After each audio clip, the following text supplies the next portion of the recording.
Here is our problem.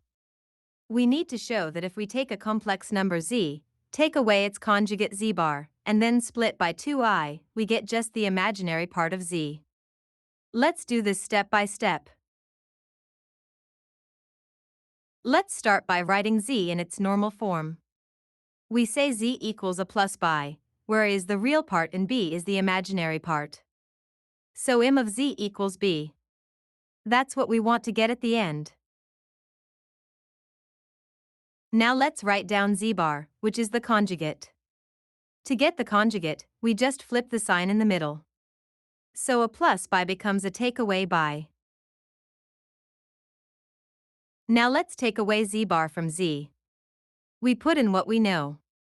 Z is a plus by, and z bar is a take away by.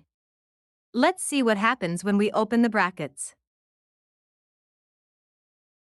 Let's open the brackets carefully. We have a plus by, then we take away a, and we take away negative by, which becomes plus by. Watch what happens next, the a's will go away. Look. We have plus a and take away a, they cancel out. They become 0.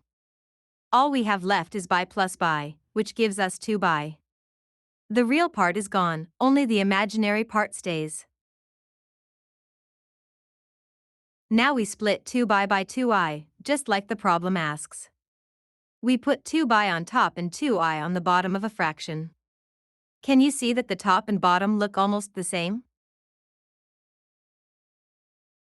The 2i on the top and the 2i on the bottom are the same, so they cancel out.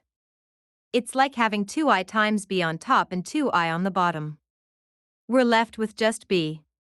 That's so clean. And remember, we said at the very start that b is the imaginary part of z. So b is the same as m of z. This is exactly what we wanted to show. We did it. We showed that when you take a complex number, take away its conjugate, and split by 2i, you get the imaginary part. The real parts cancelled out and only b was left. Great job!